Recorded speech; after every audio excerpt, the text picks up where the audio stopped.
Nous pouvons enfin vous présenter en couleur ces panneaux laqués que nous devons à un jeune artiste de 23 ans, Olivier Dassault. Pilote et ingénieur aéronautique, ses œuvres reflètent une vision spatiale très originale.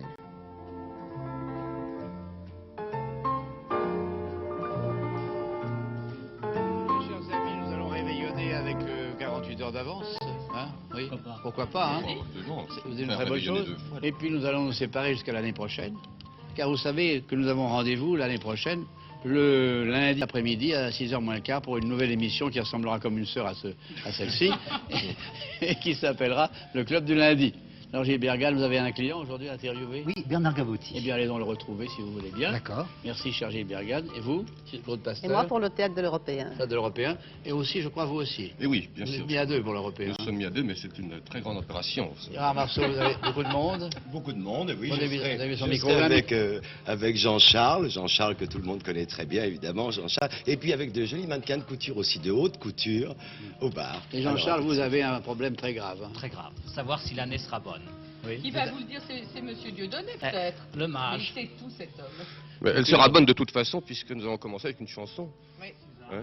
Alors, cette chanson, Suzanne, vous allez faire un disque. J'ai fait un disque, il est fait, je crois qu'il est bien fait, je peux le dire sûr. parce que l'arrangement était joli. Le Et vous disque avez dans écrit la l'ensemble. musique, Ah. c'est la première fois. C'est la première musique que j'écris. Et les paroles aussi. Et les paroles aussi. Mais les paroles, c'est Enfin, les plus, premières, c'est oui. plus fréquent, disons. Sur une face. Et puis sur l'autre face, il y a une chanson de papa.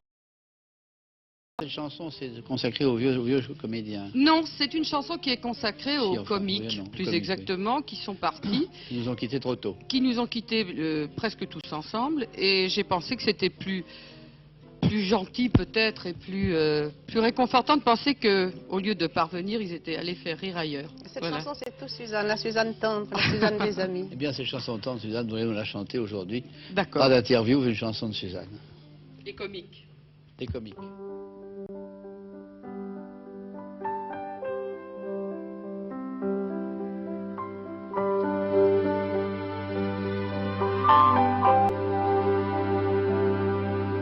Le ciel crie aux larmes, c'est pour ça qu'il pleut. Les comiques se baladent bien loin de chez eux. Le ciel rit aux larmes, c'est pour ça qu'il pleut. Les comiques, messieurs, dames, sont près du bon Dieu. Ce fut comme un pari stupide, comme si un jour il s'était dit: on se fait une petite tournée rapide, on va voir là-haut si on rit. Ils ont dû plaire chez les apôtres, faire un triomphe chez les élus. Ils sont partis l'un après l'autre, on ne les a jamais revus. Le ciel rit aux larmes, c'est pour ça que les comiques, messieurs, dames, sont près du bon Dieu. Pas de nouvelles, bonnes nouvelles, ils ne nous ont jamais écrit. À croire que là-haut la vie est belle, comme qui dirait le paradis. C'est une affiche fantastique, un spectacle miraculeux, le défilé des grands comiques pour la parade des bienheureux. Le ciel rit aux larmes, c'est pour ça qu'il pleut. Les comiques, messieurs, dames, sont près du bon Dieu. Depuis que j'ai rêvé, c'est bête, l'histoire que je viens de chanter.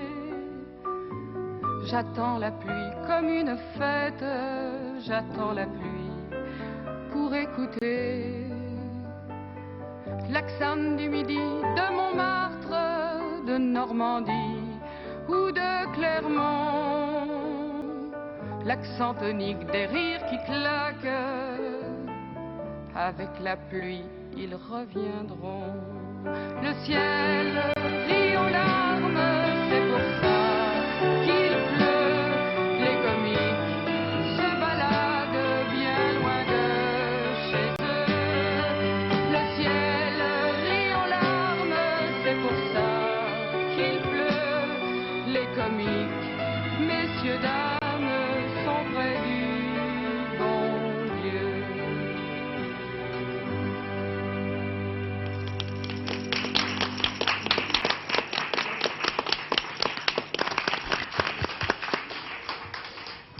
Cher Mage Dieudonné, à votre avis, est-ce que le disque de Suzanne Gabriello va être un succès? C'est drôle, à chaque fois on me demande la même chose. Je me trouvais, je crois que c'est avec M. Poiret et M. Chaban, le jour de la présentation de La Cage aux Folles. Et j'ai dit à M. Poiret et au directeur, vous ferez le plus grand best-seller qui tiendra, je crois, jusqu'à la proportionnelle. Je crois que c'est ce qui est en train de se passer actuellement. Pour Suzanne.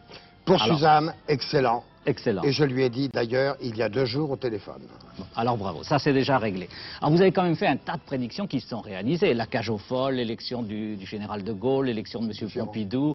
C'est pas la même chose d'ailleurs tout ça. Hein. Et puis M. Giscard d'Estaing, vous l'aviez un petit peu prévu tout de même. Exact. Et vous l'avez même dit dans les journaux. Mais alors cette année... Et à M. Chaban aussi d'ailleurs. Vous avez prévu aussi l'élection de M. Chaban à la tête du club de 10 heures et d'une nouvelle Oh émission. ça c'était facile, vous comprenez. Facile. C'est un monsieur qui est dans la maison depuis longtemps. Bon, ce qui m'inquiète un petit peu, c'est qu'il paraît que cette année, vous n'êtes pas tout à fait optimiste. J'ai même refusé à M. Chaban de venir. Et c'est Chaban qui m'a dit, surtout, Dieudonné, venez, bon ou mauvais, il faut venir. Et alors, ça va être Et bon, pendant 20 ans, ça fait 20 ans que je fais des prédictions à la télévision. Et pour la première fois, effectivement, je suis pessimiste. pour tout le monde? Pour l'ensemble général. En l'ensemble général. Mais et pour vous en particulier, est-ce que vous faites quelquefois des prédictions? Exactement. Pour moi, non, je ne peux pas. Ah, vous ne pouvez pas? Impossible. Vous ne vous êtes jamais rien prédit. prédit? C'est un guérisseur qui vous pompe. Oui. Il vous tire votre mal, enfin, s'il a du talent, bien sûr, s'il a une puissance. Pour moi, je ne peux rien faire comme un véritable guérisseur, que ce soit M. Alalouf ou etc. Il ne peut rien. Et alors, admettons maintenant que le général de Gaulle ou que M. Pompidou autrefois ou qu'aujourd'hui M. Giscard d'Estaing vienne vous voir. Est-ce que vous le feriez payer? Ou est-ce que vous lui prédiriez gratuitement son avenir qui est en même temps celui de la France? En général, c'est des gens qui ne payent jamais. Ah, ce sont des gens qui ne payent pas. Est-ce qu'ils sont déjà venus vous voir? Si je vous dis oui, je trahis le secret professionnel. Et si je vous dis non, vous me direz, vous êtes un menteur, voilà, bon, vous m'avez devancé. Donc ils sont déjà venus? Je vous en dis pas. Non, on ne peut pas le dire. À vous de juger. 82, vous savez déjà à l'avance qui sera notre futur président de la République? Ce sera un peu M. Simon qui fait des pronostics 2 mois à l'avance, s'il tombera de la neige tel jour. Là, oui, vous non. Vous, 1 mois. Alors l'année prochaine. Vous êtes tellement pessimiste? 76, fin de l'année 76 et début 77, le zodiaque est dans le carré. À ce moment-là, la conjonction planétaire est très mauvaise. Diable, diable. Bon, on passera quand même de bonnes vacances. C'est une question de portefeuille, vous savez. Bon, eh bien écoutez, cher Mage Dieudonné, tant pis, vous êtes pessimiste, et ben moi je suis optimiste. Je suis optimiste, je pense que les choses se passeront bien, que l'année sera bonne, et je vais vous faire une prédiction à vous. Je parie qu'un de ces jours, vous allez écrire un livre, et je parie que ce livre sera un best-seller. Je ne vais pas demander au Mage Dieudonné mon avenir pour l'année prochaine, mais je sais que je termine la fin de l'année bien entouré. Bonsoir Caroline. Caroline Lenormand. Oui, c'est ça. Vous êtes la femme du chanteur? Oui, exactement. Et vous êtes allée dans un grand salon pour vous faire coiffer pour le dernier réveillon de l'année? Exactement, oui, chez Claude Maxime. Claude Maxime. Et qui vous a coiffé chez Claude Maxime? Frédéric. Frédéric, Ouais. vous montrez un peu à nos amis, vous montrez, vous voyez, la caméra est là-bas, c'est la caméra 3, alors vous vous tournez un tout petit peu, qu'on voit vos paillettes. Voilà. C'est très très joli. Ça me rappelle une petite histoire. Vous permettez, mesdemoiselles, je viens tout de suite vers vous. Je raconte une petite histoire à Caroline, qui doit avoir l'habitude avec son mari tout de même, puisqu'il chante. Eh bien, c'est une petite histoire. C'est un monsieur qui va chez un coiffeur et qui dit, j'ai des pellicules. Alors le coiffeur dit, c'est formidable. Lundi, vous allez prendre cette lotion rose. Mardi, la lotion violette. Mercredi, la lotion bleue. Jeudi, la lotion jaune. Vendredi, la lotion orange. Et vous venez me voir la semaine prochaine. Et le client revient la semaine d'après et dit, je suis très heureux pour le réveillon du jour de l'an, pour la Saint-Sylvestre. C'est merveilleux parce qu'à la place des pellicules, maintenant, j'ai des confettis dans les cheveux. Nous allons passer à la seconde coiffure. Vous vous tournez un petit peu, mademoiselle Olga. Voilà, je crois que ça s'appelle Petit Mouton. Oui, c'est exactement. Petit Mouton. Oui. Petit Mouton. Petit Mouton. C'est très joli. Moi, j'aurais appelé ça Caniche Royale, voyez-vous. Et quel salon représentez-vous? C'est Jean-Yves Elro. Jean-Yves Herold. Et vous n'êtes pas française. Non, je suis hollandaise. Hollandaise. Vous connaissez Rêver Mar Amsterdam. Amsterdam, Paris. Oui, ça veut dire qu'Amsterdam est plus beau que Paris, Oui, c'est ça. c'est ça. Ah. Et mademoiselle Isabelle, quel est le coiffeur qui a confectionné ça? C'est Butterfly, je crois, votre... oui. Par Robert Vanor. Robert Vanor. Voilà. Voilà, très bien. Elles sont ravissantes. Eh bien, une dernière toute petite histoire. Je ne sais pas si vous travaillez dans un salon. Non, vous êtes juste mannequin. Eh bien, il y a quelquefois des clients difficiles. Et l'autre jour, un client est arrivé et on lui a demandé comment voulez-vous avoir les cheveux coupés. Il a répondu simplement en silence. Ils sont pas toujours faciles. Enfin, je souhaite quand même que toutes les dames soient bien coiffées pour terminer cette année 75 et meilleurs vœux pour 76 naturellement. Claude Nicot jouait Puck au TNP. Je l'ai vu jouer de Tueur sans gage, de Ionesco. Je l'ai vu jouer des foules de choses de Vautier ou de Rêveurs, des choses assez insensées. Et puis voilà, maintenant que je te vois dans une comédie musicale. Qu'est-ce que la Baraka? C'est une comédie musicale. Oui, c'est une fantaisie avec des chansons. Bon, alors dis-nous d'abord de qui c'est, parce qu'il faut faire... C'est de Michel André, voilà. Avec musique de Jacques et lyrique de Roger Bernstein. C'est ça. C'est la mise en scène de Michel Vaucoré. Voilà des distributions faites entièrement, avec la distribution suivante là-bas, c'est-à-dire Jean-Jacques et Claire Maurier. Bon, cela dit, tu joues une comédie musicale après avoir joué des choses aussi différentes. Qu'est-ce qui te pousse à faire des choses aussi variées? Mon métier. C'est le hasard. Un comédien doit tout jouer. Tout essayer. Oui, j'ai joué du classique, j'ai joué les auteurs que tu as cités, et puis en plus Michel Durand, André Roussin, Salade. Bon, alors maintenant, je vais embêter Jean-Jacques, parce que Jean-Jacques, au contraire, c'est la différence. Jean-Jacques, je le vois toujours, quand tu as une pièce drôle, il y a Jean-Jacques dedans. Voilà. Alors, c'est une garantie. C'est une garantie, absolument, c'est un label, on est tranquille, on est sûr. Et au contraire, c'est au fond le même style qui continue, qui demeure. Oui, bien sûr. Alors c'est comme ça que vous vous êtes rencontrés, parce que vous continuez à faire la même chose, et toi tu fais quelque chose de différent. Ça se passe au Théâtre de l'Européen. Au Théâtre de l'Européen. Qui a été fermé pendant longtemps. Qui a été fermé très longtemps, c'est presque une réouverture, si vous voulez, oui. Racontez-nous un peu le thème de la Baraka avec Claire Maurier. Oui, comme toujours ce genre de spectacle d'ailleurs, mais enfin, c'est très gai, ça je peux vous l'affirmer, c'est plein de situations et de quiproquos insensés d'ailleurs. Oui, parce qu'il y a encore deux femmes en plus. Oui, nous avons Mike Janssen et Daniel Deray. Que Claude Nicot était le séducteur dans cette affaire. C'est une entreprise. Alors je me défends, Il vient séduit madame à la fin quand même. Je suis directeur d'une agence de pompes funèbres. Voilà, c'est cela. Et alors, qu'est-ce qui se passe dans cette entreprise de pompes funèbres, pas comme les autres? Derrière le magasin, il y a mon appartement. Et je reçois les dames, les jeunes veuves éplorées, qui ont envie d'être consolées. Eh ben voilà. Et je viens l'aider à faire tout ça. Et alors les veuves, c'est à partir de quelle limite d'âge? Oh, ben là, le mien. Alors c'est charmant. Et Claire Maurier, que joue-t-elle là-dedans? Vous êtes une veuve ou une... Oui, mais je suis le PDG des pompes funèbres. Mais vous n'êtes pas dans la combine? Ah non, surtout pas. Vous êtes très innocent quand on arrive, quand j'arrive. Tout à fait. Seulement à la fin. À la fin, oui, avec une petite drogue, deux verres de whisky, je me laisse séduire. Et mon charme personnel. Non, c'est-à-dire qu'il faut le whisky et la drogue, tu vois, je suis désolée. Et alors, il y a une chanson clé, évidemment, c'est une comédie musicale, mais il y a une chanson clé. Ah oui, la Baraka. Le futur best-seller 1976.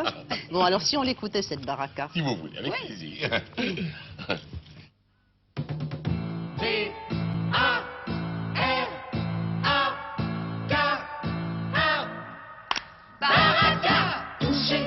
C'est de 2 millions, ça, c'est la Baraka. Être l'auteur du tube de la saison, ça, c'est la Baraka. La Baraka, ne dites pas, mais qu'est-ce que c'est que ça? C'est un amour, avoir du pauvre et des gros mots. Un de son valet à la pelote, ça, c'est la Baraka. Trouver un taxi un soir de glotte, ça, c'est la Baraka. C'est la même qui s'amène. Qui commence B-A-R-A-K-A.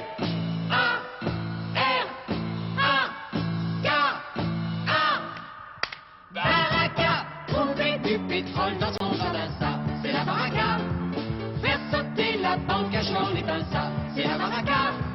On est vernis, oui, tout réussi, oui, on a des amis. C'est quand oui, oui, tout dans ma vie, oui, l'amour le suit, oui, bien s'amuser à leur offrir ça, c'est la baraka, et y revenir le lendemain, ça, c'est la baraka, B-A-R-A-K-A, baraka.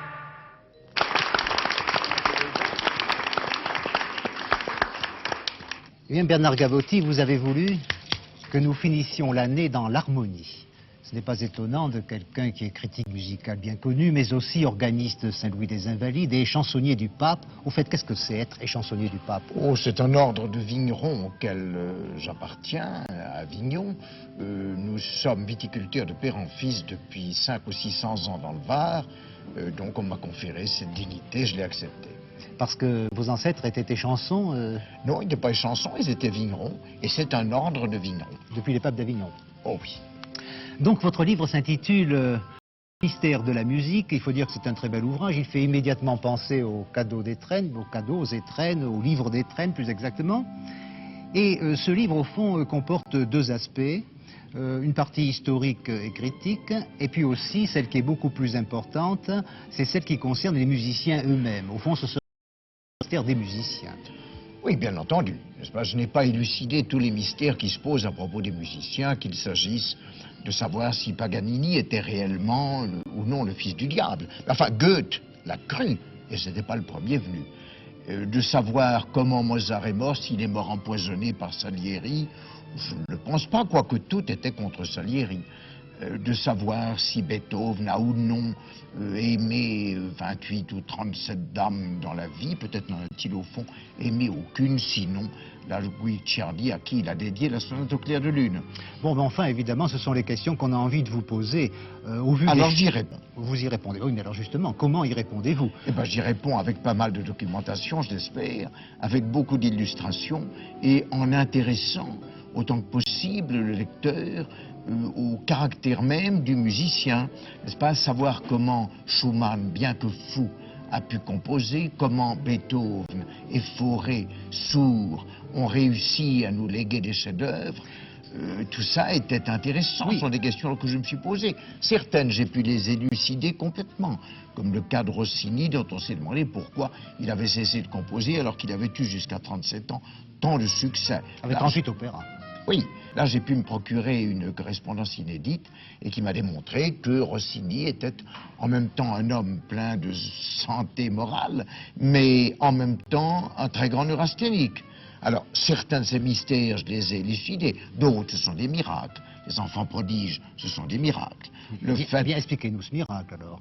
Ça, je ne peux pas l'expliquer, justement parce que c'est un miracle. Mais ce que je voudrais dire, voyez-vous, c'est que on s'étonne toujours des enfants prodiges.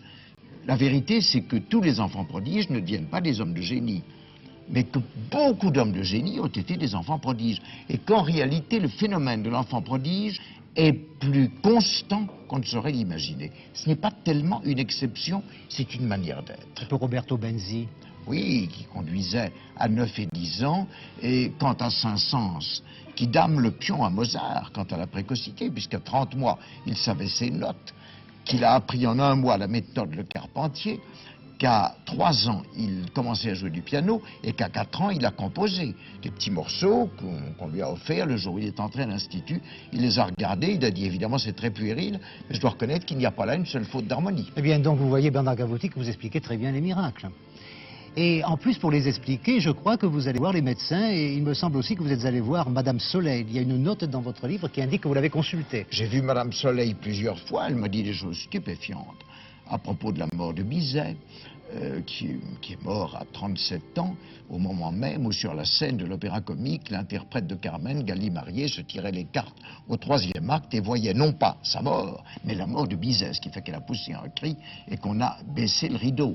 C'est un phénomène de transmission de pensée. Madame Soleil est restée très pacifique et m'a dit « je vois ça tous les jours, moi pas ». Alors ça vous a servi au fond à donner une Bien entendu, j'ai vu des psychiatres, j'ai vu des psychiatres pour la des otorino-laryngologistes pour la surdité de Beethoven qui m'ont dit, hélas, aujourd'hui on le guérirait, comme on aurait guéri Chopin de la tuberculose, comme on aurait guéri Schubert de la syphilis, comme on aurait guéri Mozart de sa tuberculose intestinale. Alors, pour ce qui est de la folie de Schumann, peut-être aussi en diminuant, sinon en supprimant son génie. qu'à courir. On n'aurait pas pu guérir Schumann sans lui demander son avis.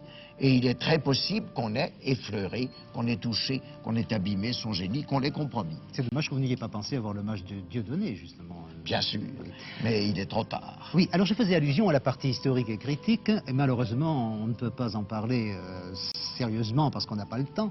Mais je voudrais faire allusion à la fin de votre ouvrage, à sa conclusion, qui n'est pas tout à fait optimiste, parce que les méthodes actuelles, les recherches actuelles ne vous inclinent pas à l'optimisme. C'est-à-dire, je me suis posé la question dans le dernier chapitre, où va la musique?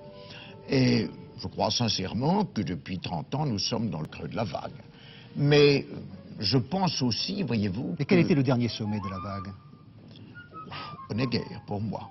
Et le mot de la fin, je vais vous le dire.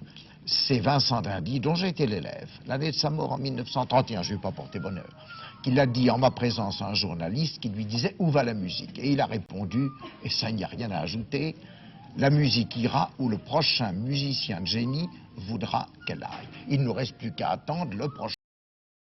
Et voilà. Jean-Charles, le Père Noël vous a gâté? Oui, il a été très très gentil avec moi, il m'a apporté des lettres qu'il a reçues, il en a reçu beaucoup, je crois qu'il en a reçu 300 000, dont une amusante qui se termine ainsi, bon baiser à toi, à ta femme et à tes enfants. Ah, c'est charmant.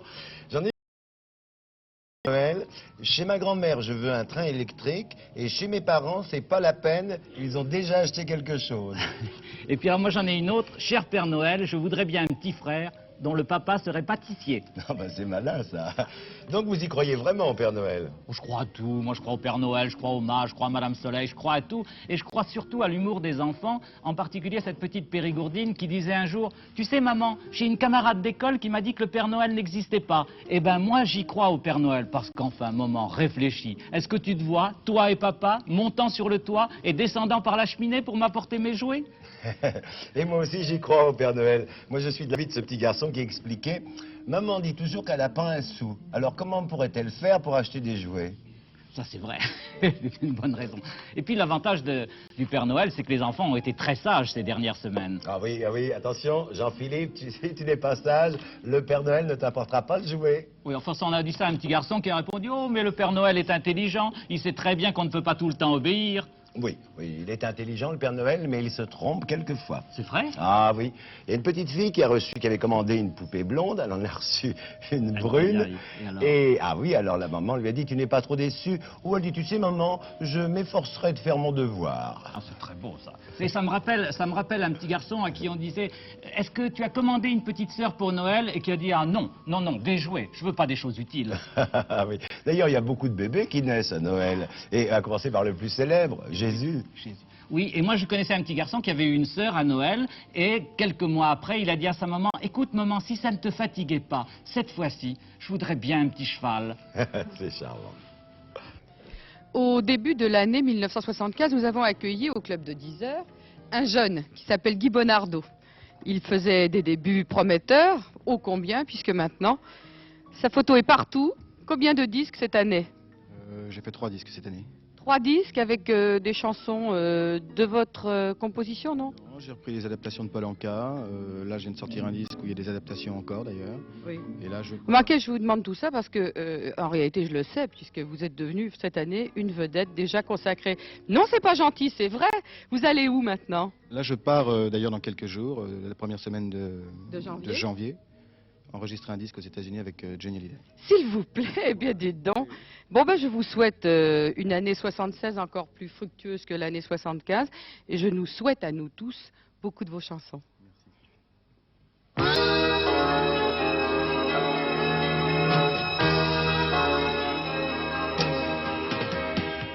Autrefois c'était le temps des lycées. Autrefois j'écrivais sur tes cahiers dans la marge. Et toi parfois tu étais en colère après moi. Oui c'est drôle ce soir de penser à tout ça.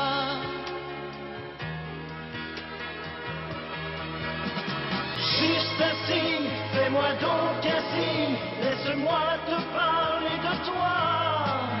Où tu n'es plus rien dans ta vie. moi. 5 minutes et j'ai tout compris. Rêveur mais pas fou. Je savais qu'il ne t'aimait pas en moi.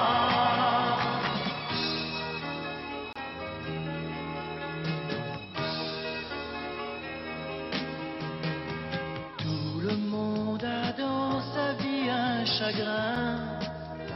Ce n'est rien. Prends ma main et nous l'oublierons, malgré moi. Autrefois, on s'inventait des voyages, loin des plages. Ce soir, tu préfères le brouillard à l'espoir. Juste un signe, fais-moi donc un signe, laisse-moi te prendre dans mes bras. Ne pleure pas, efface l'ennui, console-toi. 5 minutes et j'ai tout compris. Rêveur mais pas fou. Je savais qu'il ne t'aimait pas.